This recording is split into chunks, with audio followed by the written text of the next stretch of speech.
of the Milwaukee Area Technical College monthly meeting for February 23rd, 2021. Would you please call the roll? Director Case, Here. Director Foley, Here. Director Hamilton, Here. Director Mendieta Ramos, Here. Director Mitchell, Here. Director Mays, Director Olson, Here. Director Phelps-Socorro, Present. Director Wilson. I believe she is excused and going to be joining us later. All right, we have a quorum.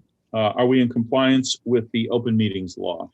We are indeed in compliance with the open meetings law. Do we have anyone signed up to make public comments tonight? No, we do not. Thank you. All right, then the first agenda item we need to turn our attention to is approval of the minutes from the regular board meeting of January 26, 2021. Is there a motion to approve the minutes?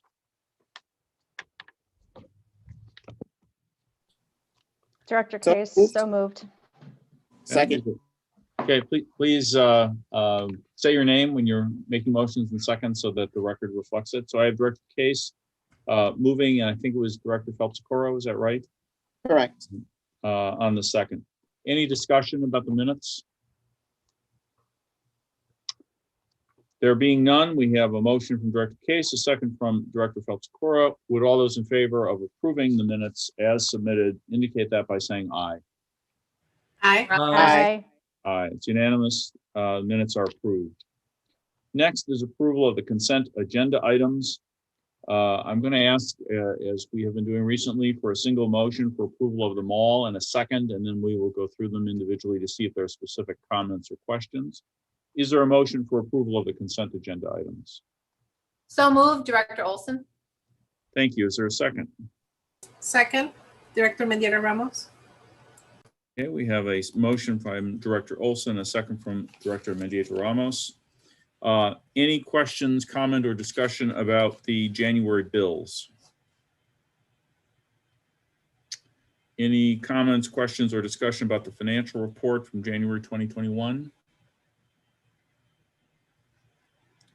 Any questions, comments, or discussion about the human resources report?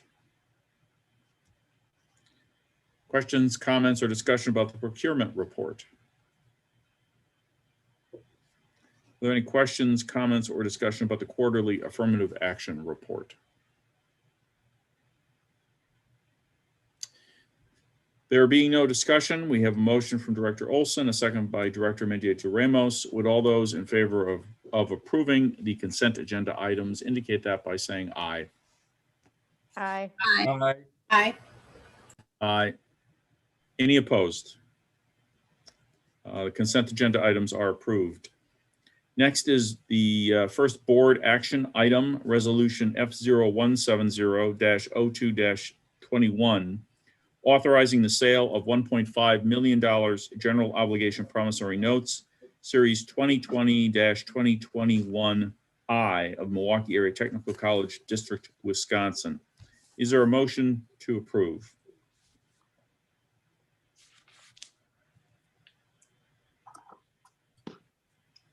Your motion to authorize the sale of the funds.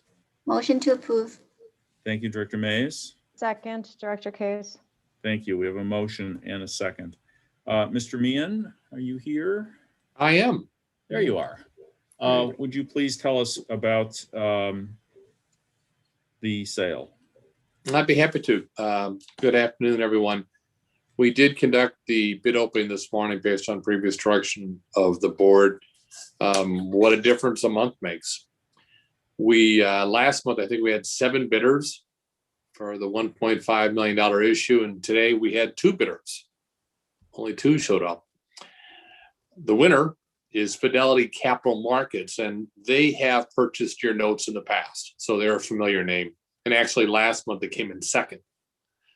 But the difference is that this month they're at a 0.53, so they're almost 20 basis points higher than they were last month.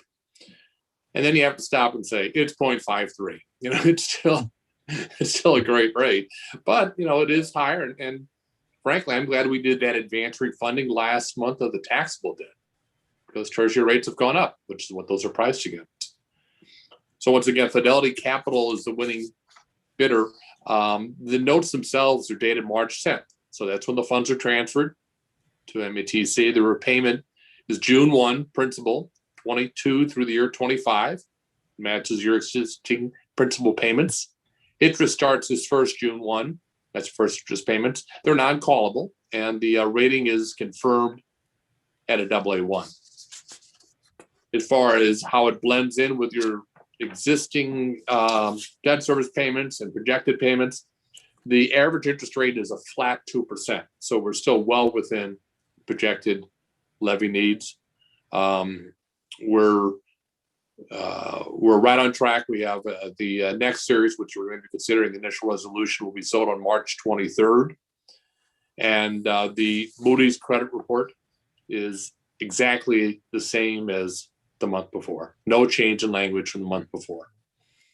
All in all, we have a winner. Once again, the rates are very attractive. We'll see a little bit of an uptick. We'll see how things go into the future. And we would recommend that you proceed to award the note sale to Fidelity Capital Markets. John, Mr. Director, I'll be happy to answer any questions. any information about why only 2 bidders? That's I think the smallest number I've seen since being on the board. Yeah, we may have had one time where I had 1 bidder showed up, and I was holding my breath the whole time because we don't know until 9:30.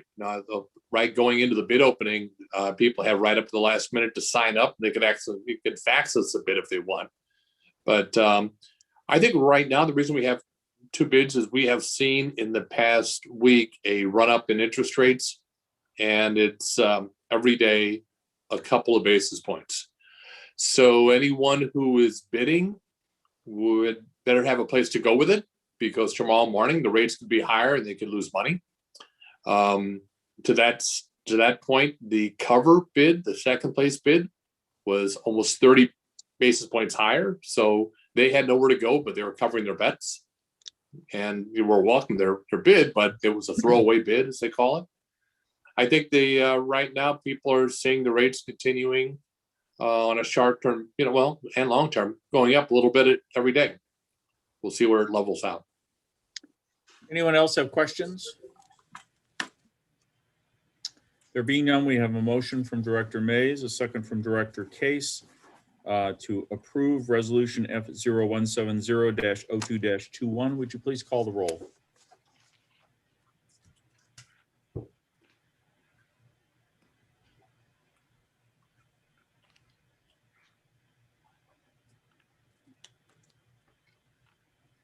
Director Hamilton, Aye. Director Mendieta Ramos, Aye. Director Mitchell, Aye. Director Mays, Aye. Director Olson, Aye. Director Phelps Okoro, Aye. Director Wilson, Director Case, Aye. Director Foley. Aye. Resolution passes. Next is Resolution F0171-02-21, authorizing the issuance of 1.5 million general obligation promissory notes, Series 2020-2021J of Milwaukee Area Technical College District, Wisconsin. Is there a motion to approve the resolution? Director Phelps Okoro move for approval. Is there a second? Director Hamilton, second. We have a motion and a second. Anything unusual about this offering, Mr. Meehan? Nothing. Okay, any questions? Comments, discussion? All right, we have a motion by Director Phelps Okoro and a second by Director Hamilton. Would you please call the roll on this resolution? Sure. Director Mendieta Ramos, Aye. Director Mitchell, Aye. Director Mays, Aye. Director Olson, Aye. Director Phelps Okoro, Aye. Director Wilson, Director Case, Aye. Director Hamilton, Aye. and Director Foley. Aye. Thank you, John. Thank you very much. Have a good night. Next is approval of the single audit report. Again, could I have a motion and a second before we begin discussion here? So moved, Director Olson. Second, Director Case. Great, we have a motion and a second. And let's see, was Baker Tilly going to tell us about this? No. Yes. Yes. Director Foley, Chair Foley, I would like to introduce Paul France, partner at Baker Tilly, who can explain the single audit. Yeah. Thanks. Thank you. Jeff. Go ahead. Yeah, thank you. It's good to see everybody. Was with you in November where we went through the CAFR and the financial audit side. And typically in years past, at that same point, we would have presented the single audit results. But as I shared with you at that point, we were, as auditors, waiting for guidance from the federal government on how best to audit the CARES funding, which ultimately came out a few days before Christmas. And so the single audit report was issued near the end of January and was included in your packet. The high level summary, no findings, no issues were identified, unmodified opinions issued, received nothing but cooperation from management throughout the process, and happy to have it crossed off the list and provided to you today to approve. Okay. Jeff, any comments you want to add about this? None. All right. Do we have any questions or discussion about the single audit report? As usual, it's nice to have a report which draws no questions or comments or concerns from the auditors or us. We have a motion from Director Olson to approve the single audit report, a second from Director Case. We can do this by a voice vote. Would all those in favor of approval please indicate that by saying aye? Aye. Aye. Aye. Any opposed? The single audit report is approved. Thank you. Thank you, Paul. Thank Joe.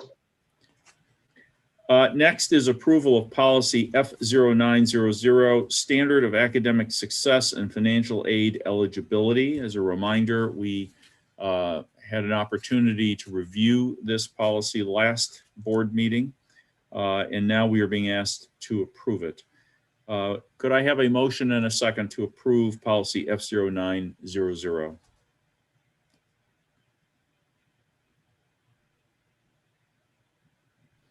Motion to approve. Thank you, Director Mays. Second. Second, Director Case. Thank you, Director Case. Does anyone have any questions about this policy? Director Olson, are you looking to make a comment? No, sorry. Anyone else? All right, I guess there's no discussion about this. Again, this is a voice vote. It's been moved by Director Mays and seconded by Director Case. Would all those in favor of approving policy F0900 indicate that by saying aye? Aye. Aye. Aye. Any opposed? Policy is approved. Next are reports. I'll begin with the chairperson's report. Dr. Martin, various other members of the board and the administration have been continuing to meet with our district legislators.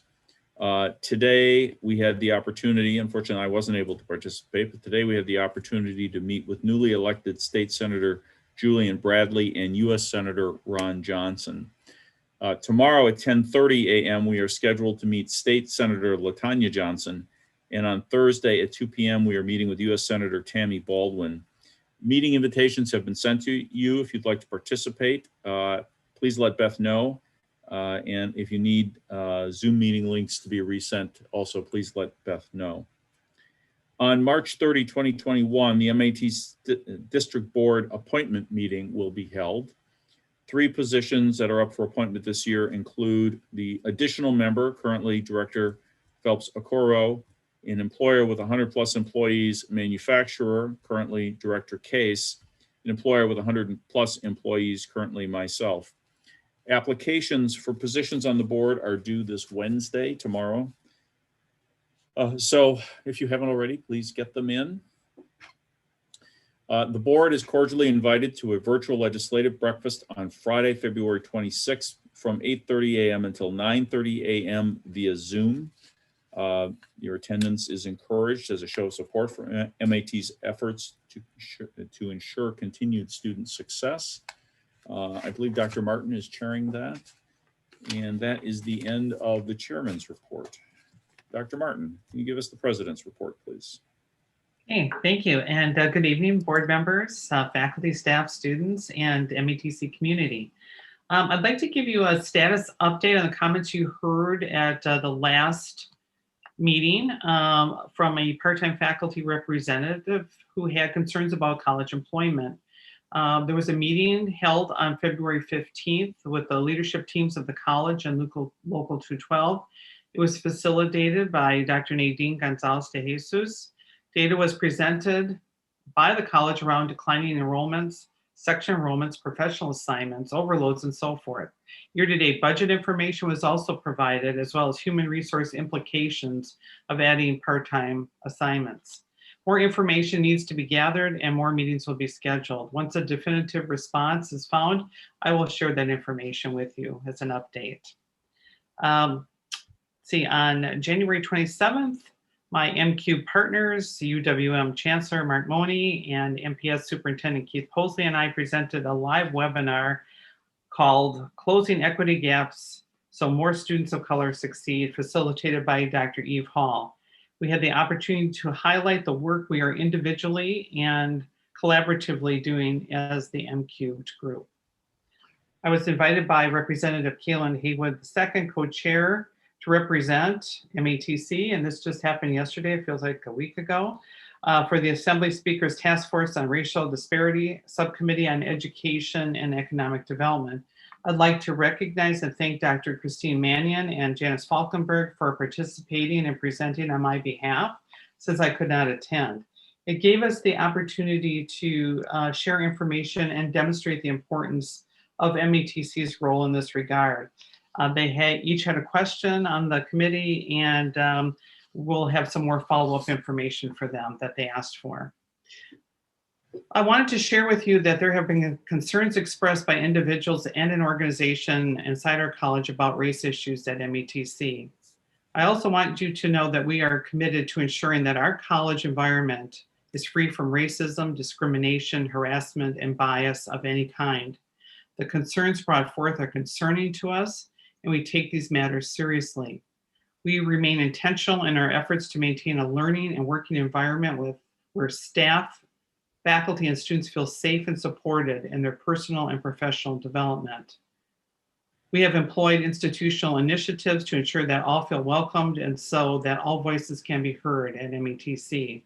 We've made progress, but we know there is so much more work to do, and this will be a continuous effort in moving our college forward.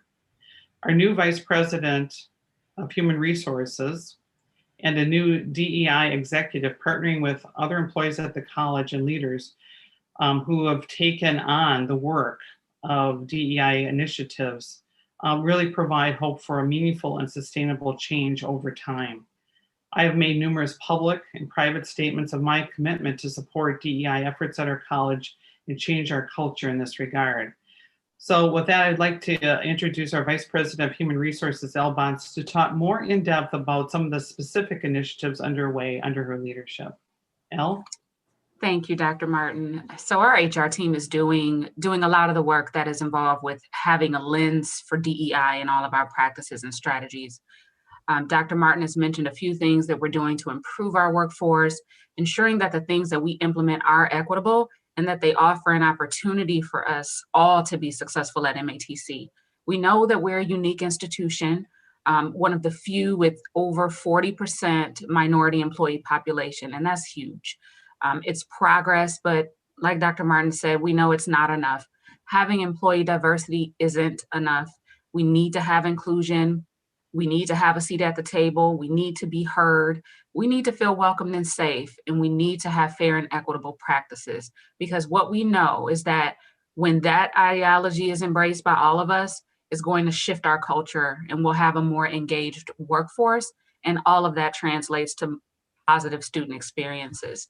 So I'll just quickly touch on a few things that our team is doing as it relates to DEI. We are in the development stages of creating a leadership academy at MATC.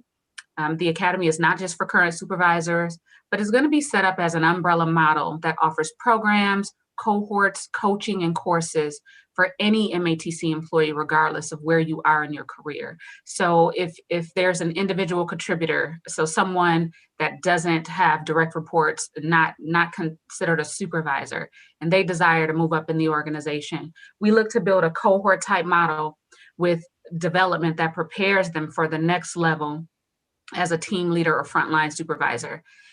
For current leaders at MATC, there will be coaching opportunities and courses of a wide variety, but specifically there will also be courses centered on how to lead effectively in a predominantly white institution, how to help employees find their voice when there's a culture of fear, unconscious and conscious retaliation, and what that looks like, and how to be an anti-racist leader. Another thing we want to do is partner with the Wisconsin Technical College System in their minority mentorship initiative that just rolled out earlier this month. So there's going to be more information coming on that in the future. As it relates to our hiring practices, the talent acquisition team and I are currently working on a new framework and design for our hiring process. Specifically, the new process will have a requirement that anyone who participates on a hiring committee goes through unconscious bias training. Interview panels or committees will be a diverse mix of talents and related roles within the institution. We're also developing a scoring system that honors not just the requirements, not just those basic requirements, but also provides credit for some intangibles, some non-traditional education, non-traditional training, and even volunteer experiences, because this will help us to diversify our talent pools. And most importantly, we're going to be providing coaching and partnership with the leaders who are making the hiring decisions to share with employees why they aren't selected for positions, so that employees have a better opportunity to position themselves in the future and to mitigate any perception of bias in the hiring or promotional process.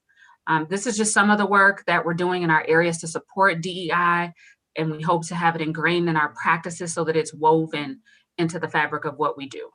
And Dr. Martin, I'll turn it back over to you. Okay, thank you, Elle. Now I'd like to introduce our new Diversity, Equity, and Inclusion Executive Officer, Ava Martinez-Paulus, who will join our college on March 22nd. She will serve as a catalyst for change and help our college infuse diversity, equity, and inclusion into our practices, programs, and procedures. Ms. Martinez-Paulus, would you like to say a few words to the board? Yes, thank you so much. Well, first of all, I like to say what a wonderful group. I am delighted to be here with you. And thank you so much for selecting me to be your next executive for DEI work at MATC. I am thrilled and I am so excited to join your team and excited to be able to work with students and employees in the community. I cannot tell you how thrilled I am. I've been doing this work for the last 18 years within the Milwaukee community. I started working at La Causa Incorporated in the south side of Milwaukee about a decade ago, more than that. But I started at La Causa and then I transitioned over to higher ed.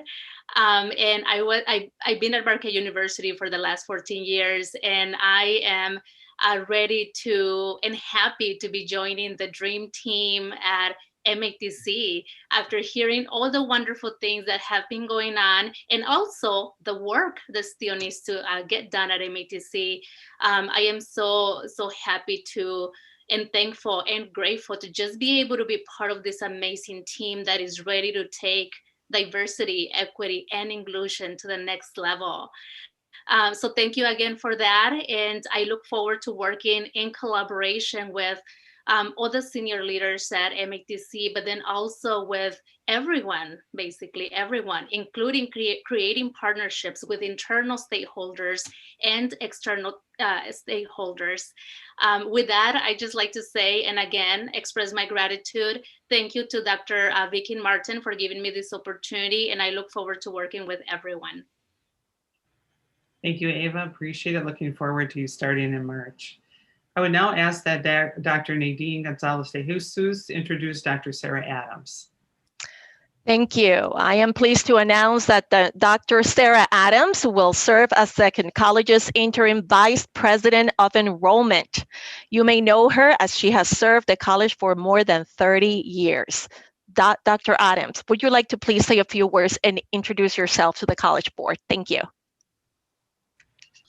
Thank you.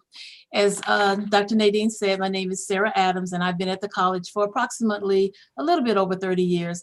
I've had the pleasure for most of those years working in student services, having direct contact with students, working with them in admissions and registration and tutoring.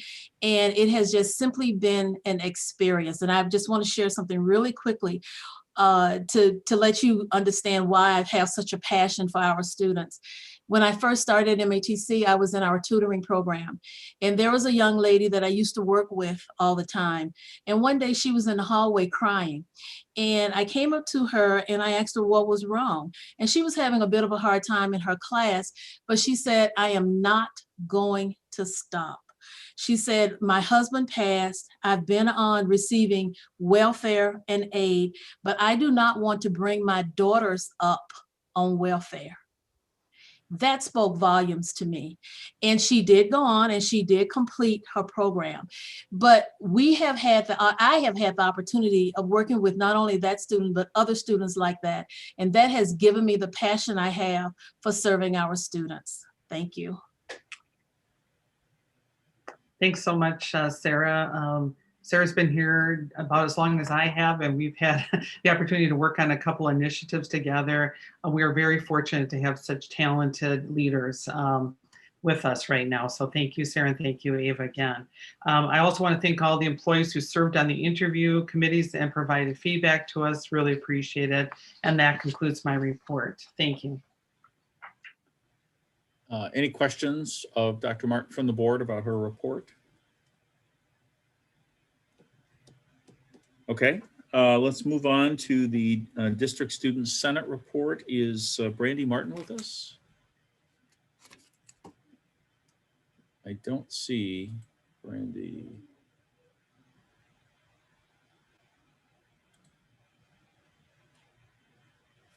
Okay. All right, well then let's move on to the Milwaukee PBS General Manager's report. Mr. Bodan Zachary.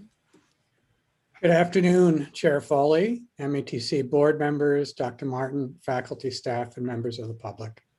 Since last month's meeting, we had been preparing for the annual APTS Public Media Summit that used to take place annually in Washington, D.C.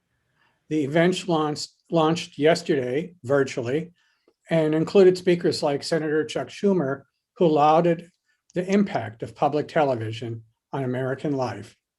The two-day summit ended today and took place virtually, and it worked really well. But telling the story of what public television does for America continues. I'm happy that MATC directors Carrie Phelps-Okoro and Erica Case will participate in some of the upcoming meetings with congressional leaders. We will be meeting with Senator Tammy Baldwin next Wednesday. I'd like to acknowledge and congratulate the producers of Milwaukee PBS's series Black Nouveau and 1036 and hosts Earl Arms and Portia Young for a terrific special we just premiered, Milwaukee's Black Churches. You can see it alongside all of our Milwaukee PBS stories on our website. And I'm also happy to share news that Milwaukee PBS Black Nouveau producer Alexandria Mack has been selected by PBS to participate in a year-long digital immersion training program. And that concludes my report for this month. Thank you. Thank you, Mr. Zachary. Anyone have questions? Comments? All right, thank you very much. Next is the Legislative Matters Report. Vice President Falkenberg, will you be doing this evening? Actually, I'd just like to introduce Rami Zelenkova, our lobbyist, who has provided a written update for you. You should have that, and she'll provide some highlights from that report. So, Rami. Thank you, Janice. Good evening, everyone. This evening, I want to draw your attention specifically to the governor's 2021-23 executive budget. He delivered that to the legislature last week, Tuesday evening on February 16th. I've attempted to itemize all of the areas of potential interest. I also included in the document hyperlinks to the governor's budget message, the budget in brief, and also the budget bill. Right now, the budget is being analyzed by the Nonpartisan Legislative Fiscal Bureau. And given that it's a 2,000-page document and approximately $91 billion, it does take some time to do that analysis before the actual budget process really begins. But of interest to us in particular, I listed a number of items. The governor's proposed increasing state general aid for the technical college system by $18 million in each year of the biennium. And he's also proposed increasing funding for the needs-based financial aid program, Wisconsin grants, by approximately $7 million. The District Boards Association, we had advocated for a little bit more in that Wisconsin grants column in terms of dollars earmarked for technical college students. So I certainly think that's something we may be prioritizing during the budget process. We had also looked for some additional funding to support credentialing, upskilling individuals who perhaps need a credential to get back into the workforce due to underemployment or being unemployed because of the pandemic. So we'll look to advocate on some of those issues throughout the process. I also included a number of other issues of interest. Director Foley mentioned the legislative meetings we've been having over the course of this year. We've talked a lot about broadband access and childcare, access to high quality childcare also in those meetings. And there are a number of provisions specific to improving broadband access in the governor's budget, as well as looking at ways to improve and change the quality system, Young Star, and also Wisconsin Share specific to childcare. So you can take a look at these items, at your leisure, the ones I've identified this evening. Also use the hyperlinks to just stay abreast of some of the topics. In terms of process, as I mentioned, the Fiscal Bureau is doing their analysis now. I expect that later in March, the Joint Committee on Finance, the legislative committee that will tackle the budget, will have agency briefings. And then from there, public hearings. Those logistics are still being determined in terms of what they look like, in-person or hybrid, for example, approach to collecting public testimony on the budget. And then from there, the committee will start marking up the bill and putting their mark on the bill. And so with that, I will pause and take questions. Just one addition, the goal, of course, is to get a budget finished and signed into law by June 30th, the end of the current biennium. That's not a hard deadline. We do not stop. State government is not shut down in Wisconsin, but certainly June 30th is a deadline that elected officials do try to meet in terms of the budget process. So with that, I'll stop and ask if there are any questions or comments. Rami, I just wanted to say for the benefit of the board, I know various board members have been on some of these calls with legislators that I've been on, where I've had the opportunity to make the case that a systemic approach to expanding broadband availability and access and affordability, as well as childcare in all of those categories, is something which should be, in my view at least, a state activity. We had talked about the work that David Cadrigal had done previously on expansion of broadband in Wisconsin when he was the state CIO. I have some materials from him that I've received in the last week about those issues. I will forward those to you, and they might help in conversations that you have moving forward on this, about where it is, where it isn't, what's wrong with the FCC's statement of where it is and where it isn't, and some other things that I think might be helpful. Any other questions or comments on the legislative update? Okay, thank you, Ramey. Let's move on. Next is the Audit Advisory Report. Vice President Hollow, you have the floor. Thank you, Chair Foley. The Advisory Audit Committee meeting was held on Thursday, February 18th, 2021. Mr. Brian Kubik, Manager of Internal Audit, provided an internal audit update.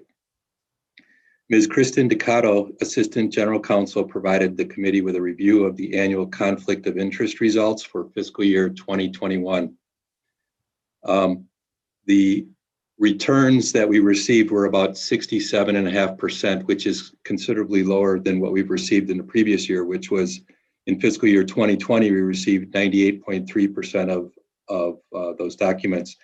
We're looking to improve the process by implementing digital signatures into the process. So hopefully that will help us quite a bit. Additionally, the audit plan, Mr. Kubik mentioned that the audit plan for the remainder of fiscal year 2021 includes finalizing the special project cybersecurity awareness trainings, completion of special project review of the work from home oversight, completion of compliance review 5, environmental health and safety plans, classroom safety, and finally, addition of cash handling in the audit plan. That was the end of the report. Any questions about the Audit Advisory Report? All right, next is the OPEB and FCC Trust Quarterly Report. Again, Vice President Hollow, will you be doing the honors? Yes.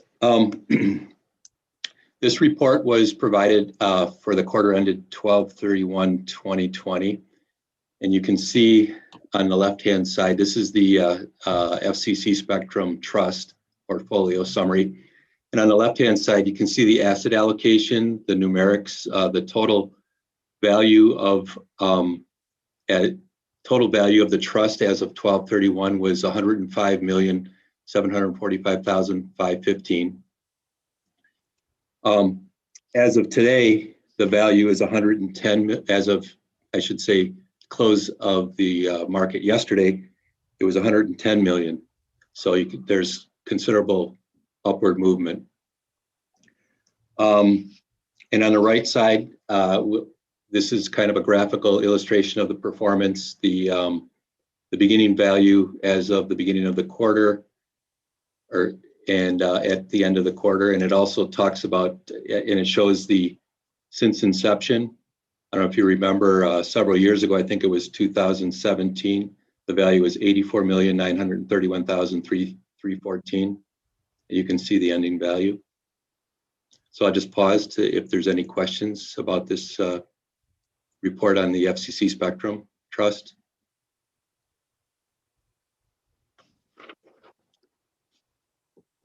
Okay, I just want to highlight, particularly for the newer board members, that it was 2017 when we had the Spectrum sale and received about $84 million for part of our broadcast spectrum. I think we spent $2 or $3 million on a new decoder that allowed us to continue to broadcast nearly the same number of independent signals with the new equipment and the lesser broadcast spectrum. But the decision to put this in a separate fund to provide long-term support for public television and support for particular initiatives we might not otherwise be able to fund. We take $3 to $4 million per year out of this fund. That's the maximum we're allowed. And we've done that. Nonetheless, it's now worth $26 million more than we started. It's a real success story. And a lot of people had a role in making that happen and getting the bids right and all those other things. So I think this is a real success, and it's a long-term success that'll continue to pay dividends literally and figuratively for a long time. Thank you, Jeff. Next is board monitoring, the enrollment report, and I believe Director Adams is going to handle that today. Director Foley, I think Jeff wants to speak to the OPEB trust now. Oh, I'm sorry. Go ahead.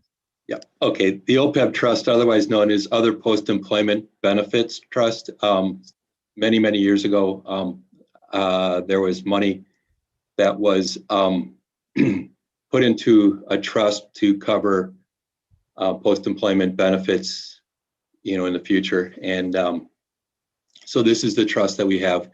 And you can see, once again, the asset allocation on the left, numerically and visually, and also on the right, you can see the performance summary. You can see that the performance return versus the blended benchmark.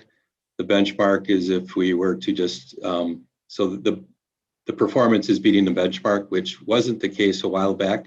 And now now we're beating that benchmark. And one other comment I'd like to mention is that you can see the value is $43.2 million as of 12/31. The value as of yesterday was 45 million. So we're still chugging along. Any questions?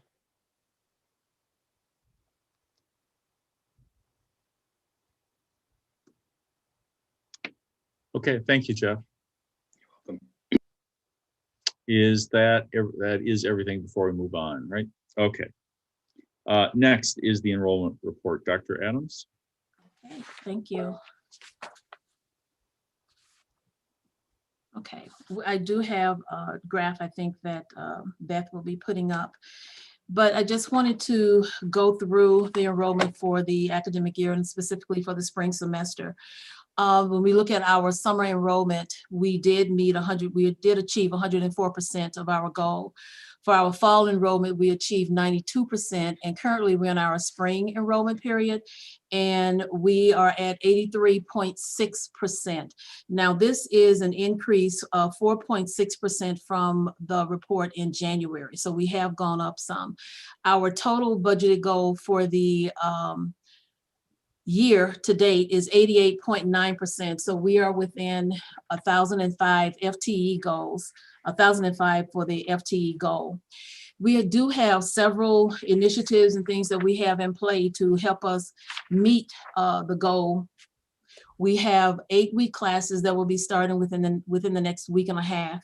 And for those 8-week classes that will be starting, we have a targeted marketing that's taking place where information is going to students via Facebook and texts and calls. And this is specific to those students. Even though it is Facebook, we have a list of students that were not here in the fall. So we're contacting those students and encouraging them to come back and take at least a class or a couple of classes during the 8-week period.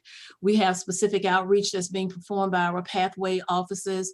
Again, the same student base, they're working with those students, they're calling them, they're texting them, they're having conversations with them to see if they can come back for our second 8-week. And then we have specific outreach to our students at risk. And then the other services and things were brought up I believe earlier in our January board meeting, the other services that we have, our Zoom services, the technology assistance, the StormBot, and the other activities that we have available for our students.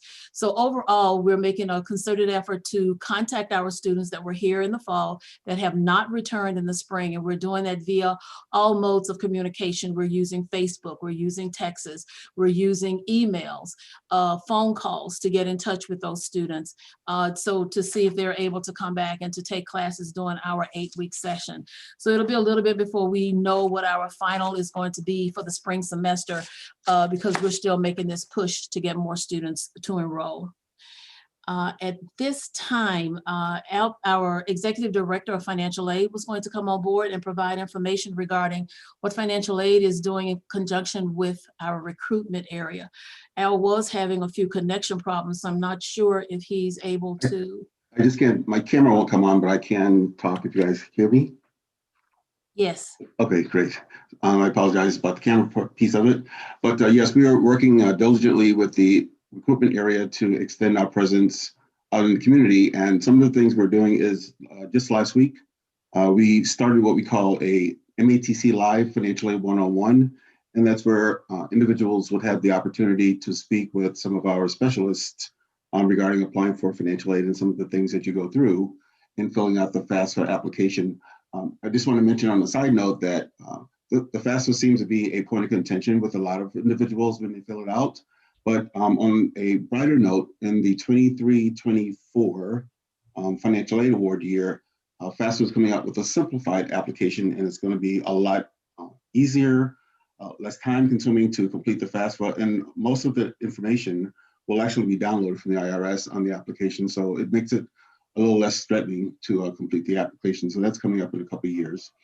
Right now, we're hosting along with the missions, with the Financial Aid 101, some of the subject matters that they'll be talking about is my blockbusters, the top 10 myths about applying for financial aid, some of the common mistakes, and then we'll also be talking about scholarships such as the Promise, DACA Plus, and some more.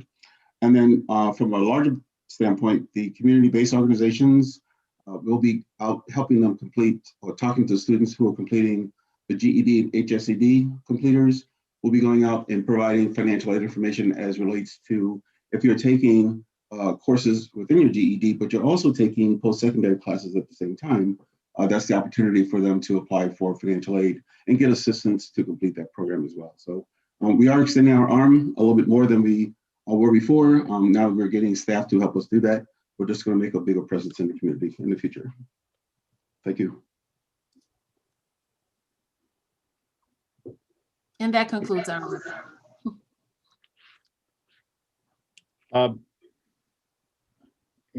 Any insight as to what it's going to take for us to get back to